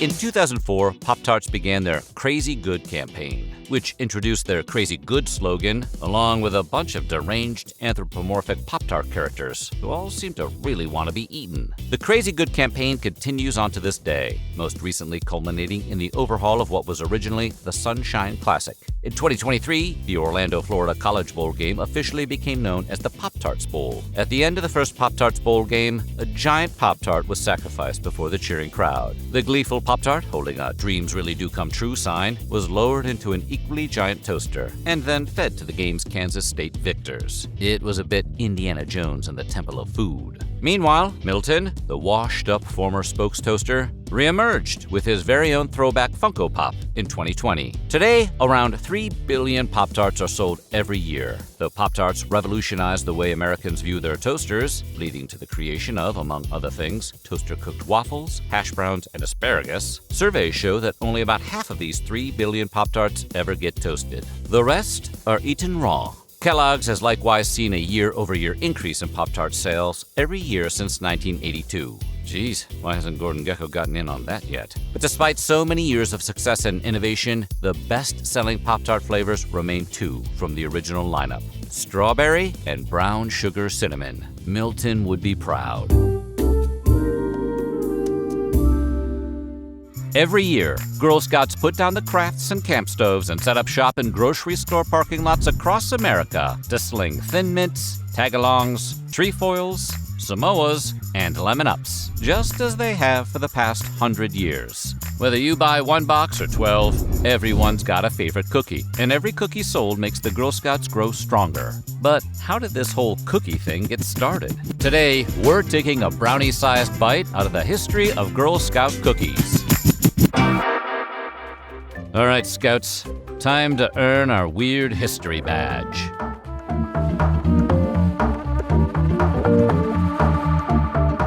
In 1911, Juliette Gordon-Low, known by most in her day as Daisy, sat down for an English luncheon with Sir Robert Baden-Powell, the founder of the worldwide scouting movement. His influential work, Scouting for Boys, came out only 3 years prior and acted as a foundational work for the formation of his Scout Association. While Sir Robert was busy organizing scout troops all across the UK, he lent his ideas to a group of aspiring Boy Scouts across the pond and helped his own sister, Agnes Baden-Powell, form an offshoot of his movement for girls, known at the time as the Girl Guides Association. And so, at that fateful 1911 luncheon, Daisy was inspired by all that Sir Robert had done. At just over 50 years old, she was freshly widowed and entirely deaf, and had been traveling around England searching for meaning and generally trying to get her groove back. The chance meeting with Sir Robert gave her just the push she needed. Daisy raced back across the Atlantic to her hometown of Savannah, Georgia, and in 1912, she gathered together 18 girls and formed the very first group of American Girl Guides. She taught these girls basic homemaking skills, like sewing, cooking, and taking care of the ill. But she also placed heavy emphasis on outdoor education and play, allowing her group of ragtag girls to camp, garden, and even play the relatively new sport of basketball. It's our responsibility to assume Daisy played above the rim and absolutely dominated the court. Just a little while later, Daisy would change her group's name from the Girl Guides of America to the Girl Scouts of the United States of America, a move that the then Chief Boy Scout Executive James E. West worried would sissify the Scout name. Settle down, Jim. West brought legal challenges against Daisy in an effort to prevent the name change, but he was unsuccessful. So, the Girl Scouts marched on. While Daisy would step down from the Girl Scout presidency in 1920, 2 years prior to the creation of the first nationalized Girl Scout cookies, there would not have been any Girl Scouts in America without her. And the likes of Carrie Fisher, Taylor Swift, and Mariah Carey would never have worn that iconic vest. Kind of amazed Tay-Tay hasn't written a breakup song about Thin Mints yet.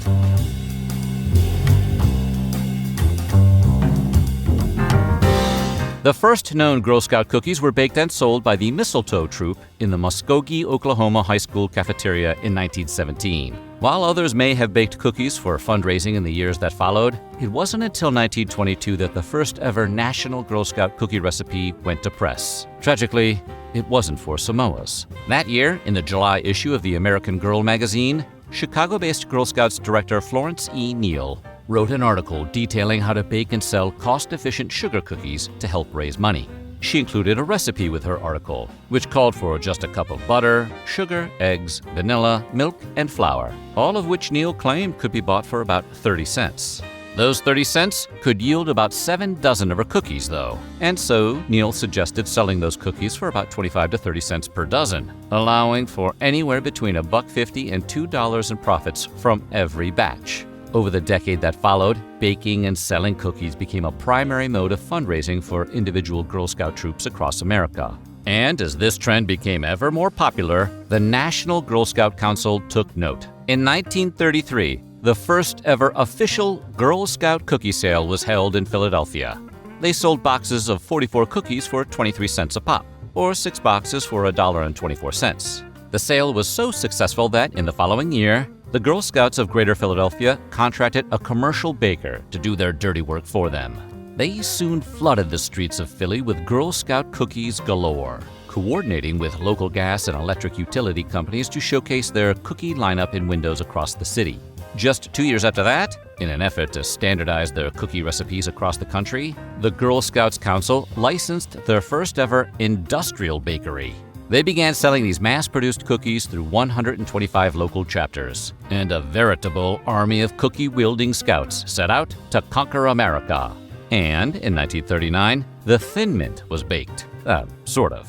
It was called the Cookie Mint, and it was set to change the world. Unfortunately, the Cookie Mint, along with pretty much everything else on the cookie front, soon came to an abrupt halt as the nation entered World War II. December 7th, 1941, a state of war has existed between the United States and the Japanese Empire. Sugar, flour, and butter were strictly rationed, which brought all cookie production to a screeching halt.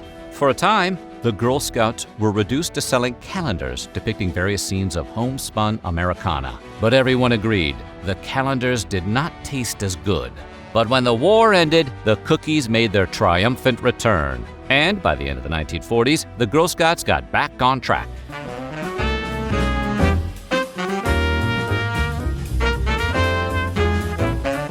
By 1950, the Girl Scouts had just shy of 30 licensed bakers producing cookies nationally. And in 1951, they came up with their first 3 standardized cookies: sandwich, shortbread, and chocolate mints, which roughly translate to today's Do-si-dos, trefoils, and thin mints. Luckily, home refrigerators had been a new kitchen mainstay by this point, so people could store the mints in the freezer, where they belong. But as the baby boomer generation exploded into existence and began to join Girl Scout troops by the millions, the cookies took on a whole new life. The Girl Scouts had a sudden need for a stable and consistent brand. With millions of scouts out there slinging cookies, the days of baking up a few dozen cookies in the high school cafeteria were gone. The Girl Scout cookie had made it to prime time. So, by the 1960s, the Girl Scouts had whittled their 30-ish bakeries down to just 14, in an effort to better unify their flavors across the country. By the 1970s, those 14 bakeries had dropped to just 4, and by the 1990s, only 2 bakeries were left standing. It was around this time that the Girl Scouts began to award their brownies, juniors, cadets, and seniors with pins for selling cookies. Do the pins come with cookies? Seems only fair. Then, with everything streamlined and with an incentive structure in place, all that was left to do was start moving cookies. Over the years, dozens of flavors came and went. Some too soon, and others not soon enough. We're looking at you, Praline Royale. The original lineup of Do-si-dos, trefoils, and thin mints are reportedly the only 3 cookies that will never be retired or discontinued under any circumstances. Still, not one of them is immune to a facelift from time to time, as even Thin Mints have changed their name half a dozen times over the years. They've gone from the 1939 Cookie Mint to Chocolate Mint to the singular Thin Mint to Cookie Mint to Chocolate Mint, but then back to the singular Thin Mint before landing once again on Thin Mints. Got all that? Good. In addition to the core 3 flavors, tagalongs have been a popular mainstay since the 1950s, and Samoas likewise reached unimaginable heights when they launched in 1975, and haven't come back down to earth since. Not all flavors were as fortunate, though. Some older cookies to have gone the way of the dodo were the kookaburras of the 1970s and 80s, rectangular cookie bars that had a caramel-covered layer of crispy rice dipped in chocolate. There were also vanchos, a vanilla and chocolate mashup, which lasted from 1974 to 1983, and Scott Teas, which launched in 1968 as a trefoil competitor in the shortbread category. But even those discontinued varieties had some respectably long runs. Several cookies of the 1990s, including Praline Royales, Snaps, and Le Chips, all had short runs, including some that were available for just one season, proving once again that you can't stuff praline into something and tell kids it's a treat. The 2000s also saw some high-profile cookies come and go, including Thanks-A-Lots, which seem to be congratulating you for eating them, Aloha Chips, and the Lemon Chalet. All in all, over 50 different flavors have reportedly been discontinued over the decades, a number that will, tragically, only continue to rise with time. While online petitions have emerged to bring some of these flavors back, very few have ever been revived. The Girl Scouts can be cruel.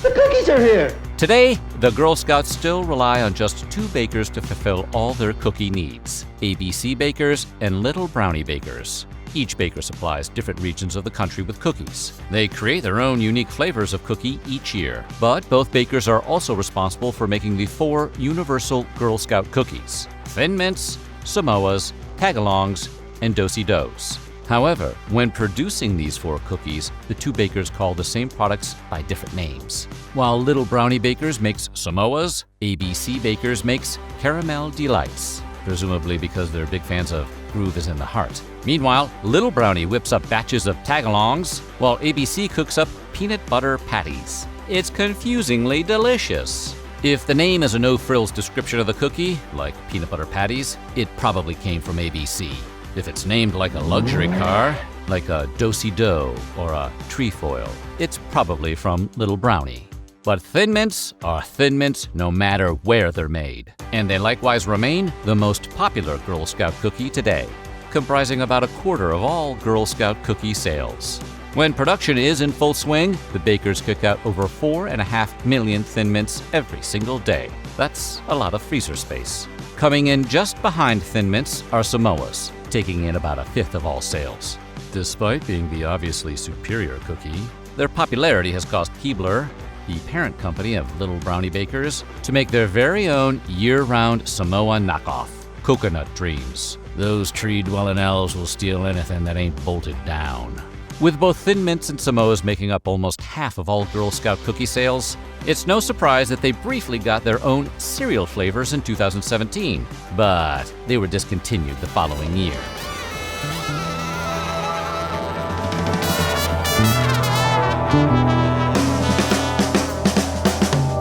Today, Girl Scouts sell about 200 million cookies over a 6 to 8 week period that runs every year sometime between January and April, depending on the local Girl Scout Council.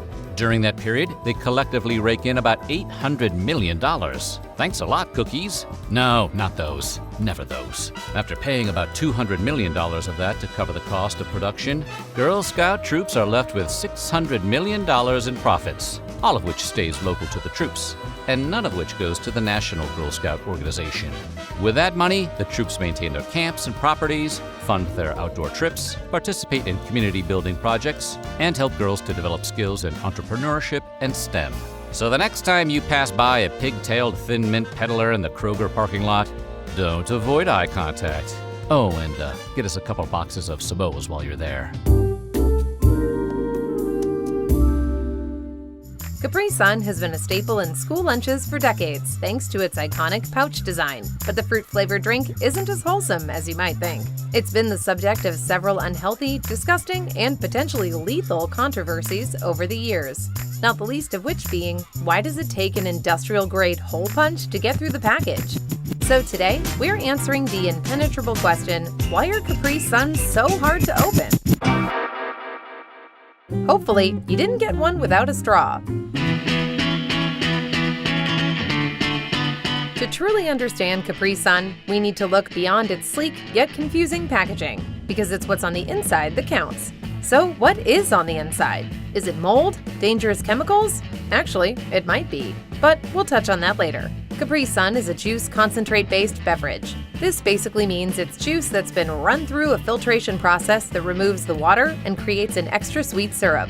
Unfortunately, it also filters out a lot of the natural vitamins and nutrients, but we need to make room for cooler ingredients. Water is added back into the concentrated syrup, often with additives like extra sugar, vitamin C, artificial colors, and high fructose corn syrup. Syrup on your syrup. The end product isn't so much a juice as it is a vaguely fruit-inspired sugary concoction. But boy, is it tasty! In Capri Sun's case, their website claims that the recipe contains around 10 to 12% fruit juice. Capri Sun remains one of the most popular juice brands worldwide, with around 6 billion pouches sold each year. That's a legacy to be proud of. But where did it all start? The Capri Sun wasn't originally invented to be a colorful, fruity drink that children slurp down in school. The beverage's surprising origin actually has its roots in Cold War-era West Germany, and it was intended to appeal to a much more discerning demographic, that of the bourgeois elite. The delightfully named soft drink company Zig-Zag Werk Rudolf Wild had been producing fruit juice-based drinks for Germany since 1931. Founder Rudolf Wild was a stickler for including only natural and raw ingredients, which led to great success for several of his beverages, including one he called Capri Sun. That's S-O-N-N-E.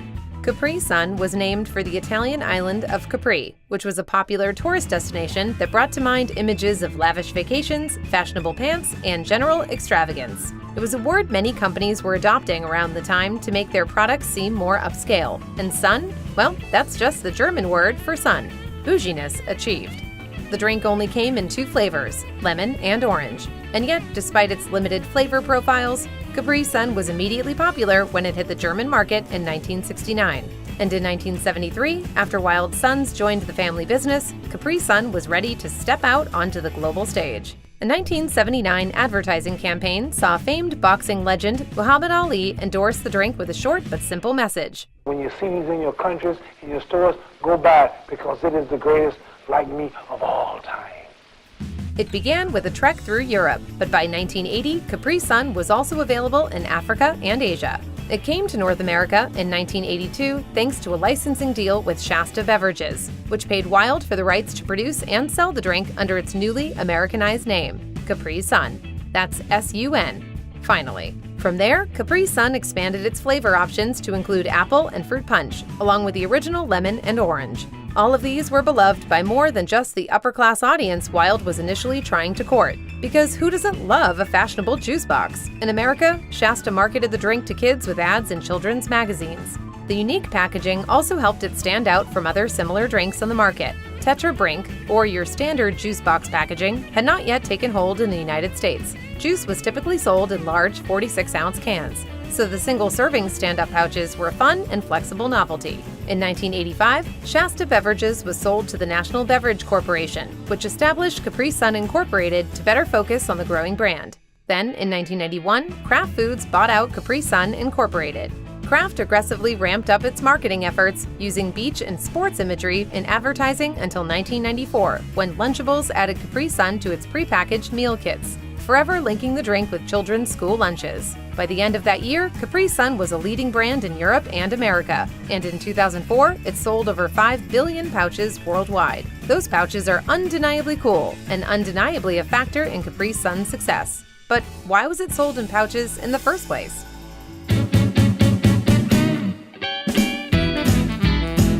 Germany had come down hard on color additives during the 1960s, meaning many artificially colored foods and drinks were suddenly colorless and looking a lot less palatable than they used to.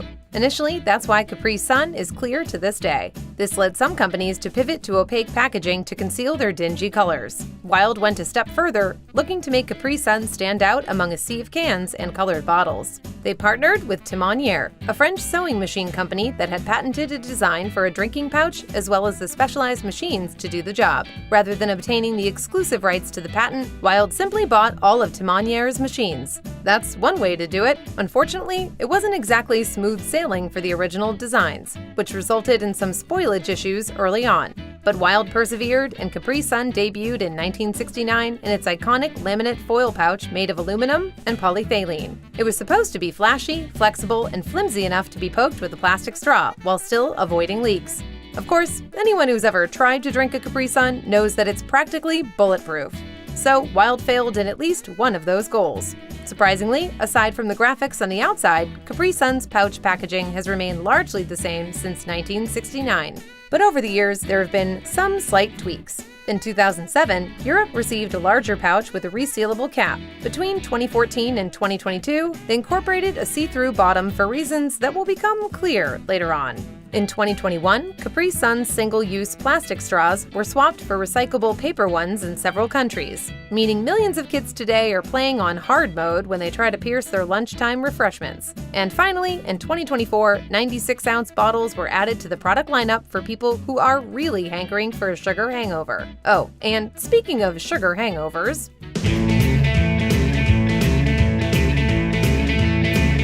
several lawsuits have been filed against Kraft over the years to what the public sees as an incongruity between its marketing and its high sugar content. In 2007, a Florida woman and the Center for Science in the Public Interest took issue with the phrase all natural on Capri Sun's packaging, since the drink used high fructose corn syrup at the time. To assuage discontented customers, Kraft started labeling Capri Sun as having no artificial colors, flavors, or preservatives instead. In 2009, a study published by Harvard T.H. Chan School of Public Health shed light on just how sugary Capri Sun was. The worst offender was the strawberry kiwi flavor, which had a heart-racing 24 grams of sugar per 12 ounces, placing it in the unhealthiest tier for fruit juice drinks on the market. After years of declining sales, Kraft finally responded in 2015. They cut high fructose corn syrup from their product lines and replaced it with regular sugar and stevia, reducing the average sugar content from 30 grams to 26 per 12 ounces. In 2022, they cut that in half by adding naturally sweet monk fruit concentrate to their drinks.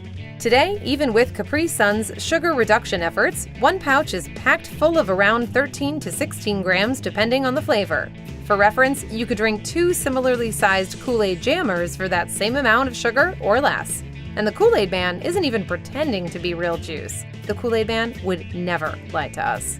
Outside of the sugary contents, there's been controversy surrounding other things found within Capri Sun pouches. As it turns out, Wild never really solved the mold issues, which have persisted well into the 2020s, peaking in 2014 when reports flooded in like a tsunami of moldy tropical punch. Mold is actually a fairly standard occurrence for food and drinks with an expiration date, so it isn't reasonable to expect Capri Sun to be 100% mold-free. But adding a clear plastic bottom in 2014 was supposed to give consumers insight into whether or not their drink had spoiled before they went to all that effort of puncturing the pouch and getting a mouthful of mold. Though it seemed like a perfect solution, the company switched back to the opaque aluminum bottoms in 2022 due to supply chain issues. Coincidentally, that same year, Kraft was forced to recall 5,700 wild cherry-flavored Capri Suns as they were found to have been contaminated with cleaning products, effectively poisoning thousands of innocent pouches. Even the pouches themselves hadn't been able to escape legal trouble. Zig-Zag work Rudolph Wild, renamed Rudolph Wild & Company, has fought to trademark the design of the pouch it created in collaboration with Timonier all those years ago. They've managed to obtain and protect a trademark in Germany and America from several lawsuits over the years. Meanwhile, the European Union has rejected the request for a trademark. In the United States, they sued the pouch manufacturer American Beverage Corporation due to the company also producing similarly designed packages for Sunny D and other well-known competitors. No matter who owns the rights to the now iconic pouches, there's no getting around the fact that they're terrible for the environment. Though Capri Sun partners with an American-based recycling company, only about 2% of Capri Sun pouches end up at their facility. 1.4 billion pouches are left to sit in a landfill every year. This might be why the company decided to offer consumers another option, a 12-ounce bottle coming to stores in 2025. When the news first broke, the public was furious, as it was assumed that the comparatively dull bottles would be replacing the pouches altogether. Capri Sun quickly had to dispel these nasty rumors, informing their loyal fans that the pouches weren't going anywhere. The pouches in those landfills are definitely not going anywhere.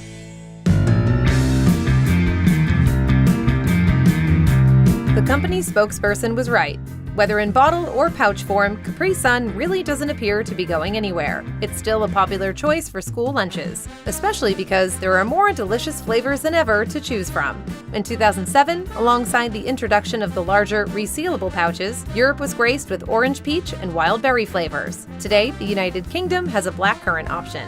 France is home to yellow and red multi-fruit flavors. China sells unique white grape, pear, and peach apple pouches, and the US boasts mountain and Pacific cooler flavors. There's also a line of flavored waters, as well as an organic line, which isn't actually any better for you than the regular super sugary drinks. Maybe organic refers to the occasional mold issue. So why are Capri Suns so hard to open?